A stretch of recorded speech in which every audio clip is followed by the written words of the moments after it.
Hi guys, how are you all today? I hope you are all doing very well, and I hope that today has been treating you guys well. Today I am doing my Q&A for the questions that you guys have sent me. I am really excited to be answering these questions because I don't know, I just like answering questions. I like for y'all to get to know me a little bit better and get to know, why I write and why I do what I do. And I think that this is something that I have been wanting to do for a long time. I just never knew when to do it. I didn't know if I needed more followers, if I didn't know if I needed more people supporting me. And honestly, I think that I just want to do this because I want to do it, and I don't need to tell myself, oh, you need to wait or you need to, have a better following. Like, I want to do this for you guys who are here supporting me. And I'm really excited to be reading these questions and answering these questions for you guys so you guys can know a little bit more. So without further ado, I'm going to just get right into the questions. Okay, so the first question is, what is my favorite color, or what is your favorite color? My favorite color is purple, and I don't know why, I just really feel like purple is a really good color, and I use it for when I'm taking notes. I'll choose purple, or like I'll choose purple as the main one. And I have a lot of stuff that I have that's in purple, but it's funny because I don't have any clothing that's purple. I guess I just feel like it doesn't really suit my skin tone, or it doesn't really suit my, how I'm feeling for the outfits of the day. And it's funny because I do have a lot of other stuff that's purple. I just never have clothes that are purple. So it's weird, but I just love the color purple. And I like pink too, but not like baby pink. I like a soft pink color, like a rose color, you know what I mean? I don't know if you know. So that's that. And the second question is, what is my favorite childhood book? And when I got asked this question, I was like, childhood book as in like, in elementary school or like middle school. So I'm just gonna go with like my first book that I remember reading and fully completing, like in like chapter books, or like a chapter book, and that would be Runaway Twin by Peg Carrot. I don't know if that's how I'm saying it, Carrot or something. It's like Kehret, Carrot, I don't know. But basically, I remember picking up the book because you know how they say never judge a book by its cover, but then I always used to judge the book by its cover because I'm like, you know what, like this has a really cool title and this has a really cool picture. And I remember seeing it and I'm like, oh, I'm a twin, like a runaway twin, like I'm gonna see what it's about. And I always read the inside of the summary, the little page with the summary too, just because I'm like, okay, it got my attention, now let me see if the content is for me. And I read it and I immediately was like, I'm getting this book because, one, it has something in common with me, I'm a twin, and second, the storyline was really interesting about this girl who was a foster who got separated from her twin, and she went on this adventure, or like this journey to go find her and search for her long lost twin, and they reunite. And it just made me think about, what if that was my situation, with my twin? Like, what if we were separated at birth? Like, how different would things be? Because I am very close to my twin. Like, our connection is just so good, but so bad. Not in like that way, but it's weird because we are closer than any, of my sisters, but we do fight a lot. But at the end of the day, I think it's like this love-hate relationship. But it's always love. It's always love. It's never hate. So it just made me think when I was little, I'm like, what if me and my twin were like separated at birth? Like, how would I even survive? Because like I literally am with her all the time. So it's crazy to me. So that's why I really love the book, and I still remember what happened and how like disappointed she was to see her twin and meet her. And I'm just like, damn, like I think I would be too, because you're raised in like this foster care system, and then you have your twin that's with a completely different family. Y'all both grew up with different backgrounds and different how you were raised is just different. So I'm like, obviously she's gonna be different, but like the twin was so naive, she didn't realize that. So yeah, it's a really good book. I forget what level it is though. It might be like an easier level read. So next question, what is the hardest thing to write about versus the easiest? This question was really, really interesting because it made me think. And by far, I think the hardest thing to write about would be feelings that I have yet to understand myself. You know, when you feel a certain emotion, you know you feel it because obviously it's there, but you just don't know how to put those feelings into words yet. You know what I mean? Like, you're just stuck thinking about it, and you're just like, okay, how do I make this make sense? You know, how do I put this feeling down? You can't, because you don't know how to describe it yet. So that's like the most frustrating and hardest thing to write about. Especially when you want to write and you can't, you know? And I think the easiest thing to write about, for me at least, is about, you know, my family, about happiness, and about love, especially love, because I'm a very, very emotional person. When I have feelings, I feel them very intensely. I could be sad and I would feel that very intensely. I could feel upset or worried or stressed. Everything is very intense for me, but especially love and especially happiness. Like, once I feel that state of euphoria, I'm just like so overwhelmed by it that I want to write about it, that I want people to understand how it feels. Like, I have this need to, you know, put it on paper. And for me, happiness and love and with family, you know, my love for my family, my love for my friends, everything like that, it just comes very natural to write about. So that would be the easiest thing for me to write about. So the fourth question is, what do you do when you have writer's block? And this is, I guess, the most easiest answer. Well, it's not easy, but like, okay, writer's block has happened to me almost like every other time I write. Only because I feel like, for me, writing is very, not stressful, but you always want to be in a good space when you write.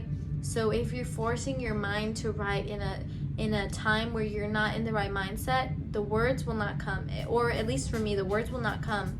And when I have writer's block, usually I play some music. I get, you know, my little setup right. I make myself comfortable. I turn on my little salt lamp. Like, I know I'm crazy, but like, I just feel like that's what I have to do. Like, I turn on my little wax burner and get the nice aromas and feel the music in my headphones and really get into the mood to write.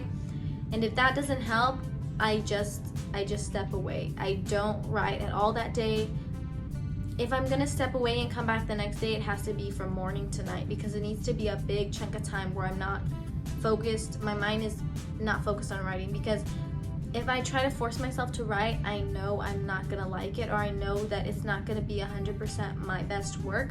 So what I do is I just step away. I go do something else, whether it's go clean, go watch TV for a little bit, go talk to somebody, talk to my friends, go outside and run, do literally anything else with my day other than try to write, because I don't want to force myself to write, like I said.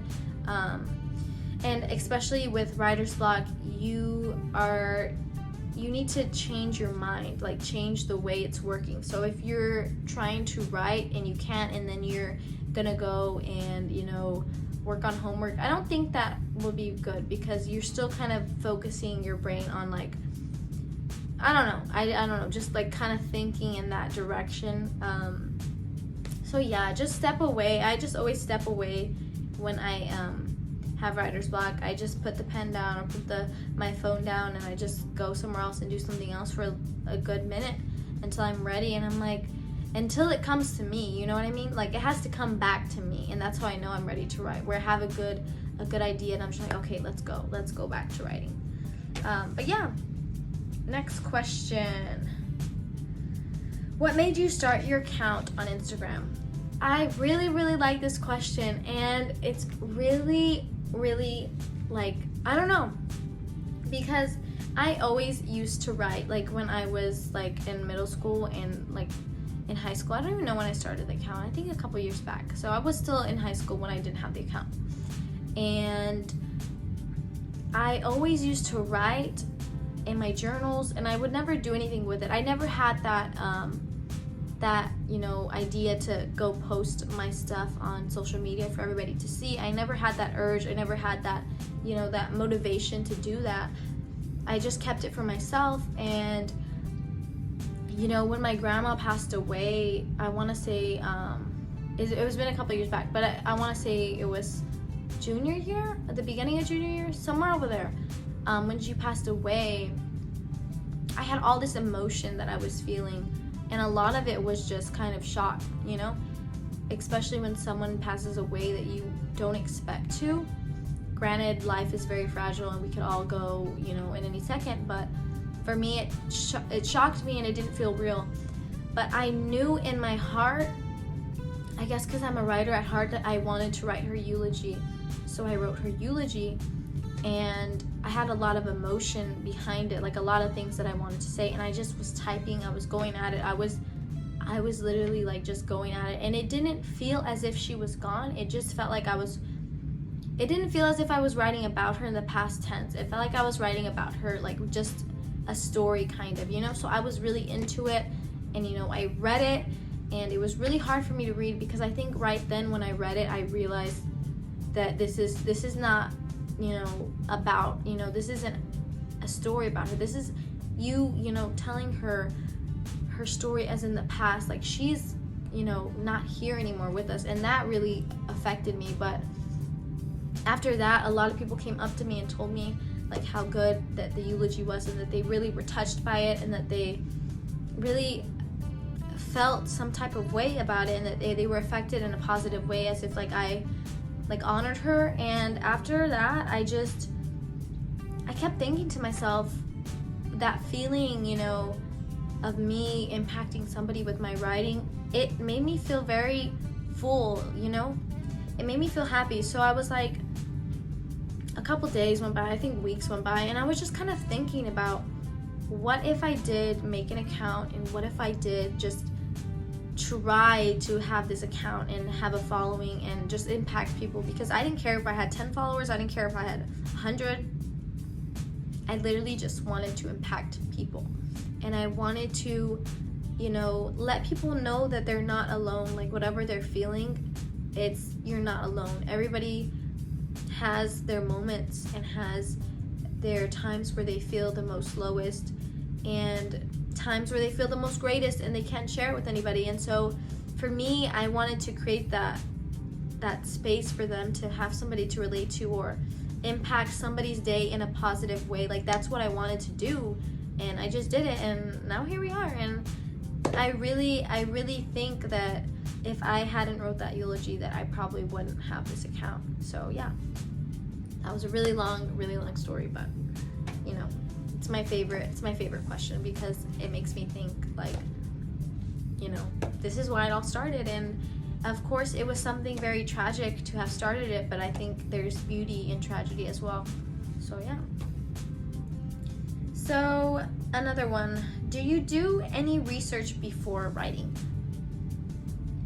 Well, it depends what type of writing. With my poems, no, because I feel like those are my emotions, and you don't really need research for those emotions, I guess, because they're already in my head. When it comes to grammar and stuff like that, and I have this little, I'm like 97% sure this sentence is right or this punctuation is right, I'm always gonna double check, because I'm like, that's just how I am. I want to be right, not like in that way, but I'm like, I don't want to mess up. I don't want to have those grammatical errors, sorry. But when I am writing like fiction and stuff like that, if it's a topic that I'm not very familiar with, or I don't know 100%, I will research it, and I will look into it until I'm very comfortable with it, so that I can be able to write a realistic story and not have people going like, is that correct? Like that sounds kind of wrong, So stuff like that. When can we purchase your book? That's a very good question, because I am still editing and writing it, and I know. It seems like I've been working on this for so long, and I feel like I have been, but it's only because I have such a busy schedule. Like I'm working 2 jobs, I'm working out, if y'all can't tell. No, I'm just kidding. But I am starting to work out every day, so that takes up an hour and a half. Plus, eating and stuff like that. It's just a really full day for me. So for me to edit and to write, which I do make a priority, but I do also have this account that I want to provide for y'all. It's a lot, and I'm getting very, very closer to being able to edit and put everything together, but it is still a good ways away. And according to my schedule that I have set for this book, it will be done. It should be done. I want to say it should be, because I don't want to promise you guys anything, because then if I don't make it, I'm going to be disappointed in myself, because I don't want to let you guys down. But it should be done before 2021 or December of 2020. You know what I mean? So it's very, very close. I'm very, very close than where I was. It's just a lot that I have to put in. So, you know, just keep looking at my story, keep looking at my feed, because I will be giving, you know, when everything is done, like editing wise, or like book titles and like the book cover and stuff like that, I will be giving hints away. So just be looking for that. But for right now, yeah, I'm just still editing, but I'm really excited to share it with you guys. Number 8, what period of your life do you write about the most? I definitely write about the present, because those are the most, you know, easiest emotions to reach out to. You know, you have your emotions there in your head, and you can easily access them, and you can easily remember how they feel. It's very vivid. So all of these emotions that I'm feeling are mainly going to be in the present, but also my interactions throughout the day, when I, you know, interact with strangers, when I observe things, if I instantly get a, you know, a good idea for a poem or what I want to write about today, I'm gonna use that. So anything from the present that I'm witnessing around me is also what I write about. And my second runner-up would have to be the past, because sometimes, if you guys don't agree with me, I don't know, the past, some memories and emotions, you can access them with ease, like as if it happened yesterday. You know, those moments where you're like, I remember this event as if it happened yesterday. Like, I can tell you exactly what happened, how I felt. And those are the deepest ones that I write about, because if it has an impact on me so big, like that I write about it and that I remember it in the back of my head, it's a pretty strong emotion that I'm feeling, for me to be able to remember how that felt, even years ago, even, you know, weeks or months ago. I feel like since it's very fresh in my mind, then it is something that I want to write and continue to write about, because it keeps circling in my head, you know what I mean? So I want to say that the past is a good thing to write about too. Future, I don't really write about the future as much. I feel like in the past I did, because I was very, I would always worry about the future, so I think I would write about it. But now I try to just take it easy, take it, you know, one day at a time. So how important is accessibility of meaning? Should people have to work hard to understand the meaning of the poem? I read this question, I had to read it again, because I was like, that's a really good question. And I was not expecting this question, but you know, it is important for somebody to understand the poem, because obviously it has a meaning. You know, when the poet writes their poem, they obviously have an intention behind it, they have a meaning behind it. So you know there's a message that they were trying to send the reader. But at the same time, the poet, at least for me, the poet's job is to leave the reader with that message, but also that thought process of what does it mean to them? What did the reader gain from reading this? What did they learn from it? Or not what they learned from it, but what did they take away from it? What did that poem tell them? Because it doesn't matter what they can tell me, you know, what they're like, oh, it's about, you know, stress in your life. What is it telling you guys? What is it telling the reader? Is it telling them that they need to be able to take a break mentally and physically from the stress that they are getting? You know what I mean? Like, it's more important for them to take away something valuable from the poem than for them to truly understand the meaning. Because us as poets, we write and we know the meaning of our work. We know what we're trying to say. We know what that poem was about in our head. But what if the person reading it also has that idea of what it's about, but in their head? And in a way, it's kind of like when they read it subconsciously, you know, their mind is trying to tell them something about in their own life, in their own personal life. So with that being said, I just think that it's goes both ways. There has to be a balance between letting the reader choose what it means and letting the poet say what it means. I hope that makes sense. If you agree with me, let me know in the comments below. But like, I think that's where I was trying to get at, is that it has to be an equal balance of being able to let the reader decide what it means for open interpretation and open, that's what our art is about, just being able to have that self-expression, but being able to impact the reader. So yeah. What is your inspiration?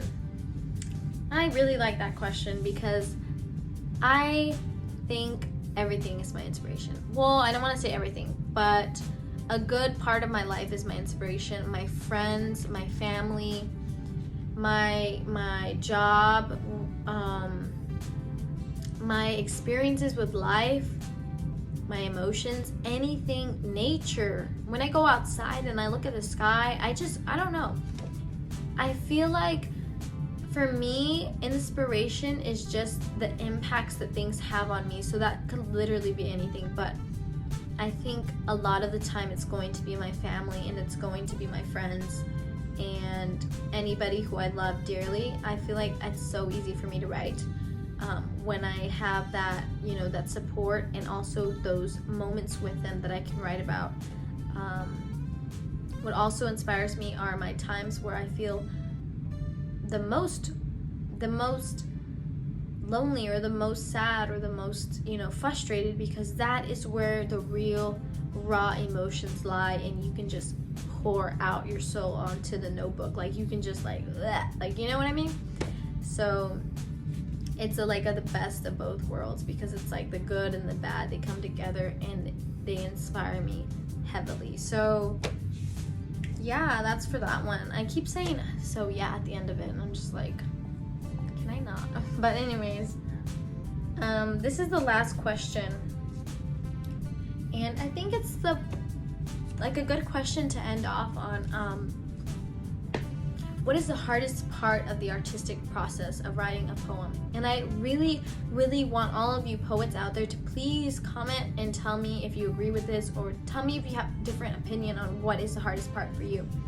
Because, sorry, the hardest part for me is just being able to have to write down all of your thoughts in your head and make it make sense to the reader.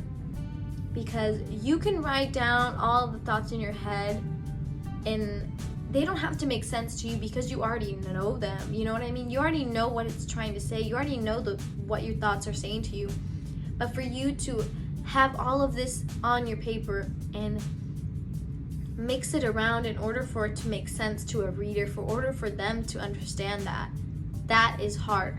Or that is hard for me, at least, being able to transcribe all of those messy thoughts into something that makes sense, into something that sounds beautiful, that sounds right, is just really hard. I mean, don't get me wrong, it's not like crazy hard, but like, you will find yourself struggling, or you will find yourself frustrated over how you're gonna get that phrase right, or how you're gonna be able to make that line make sense with the next one and stuff like that. So I feel like it's very, very hard.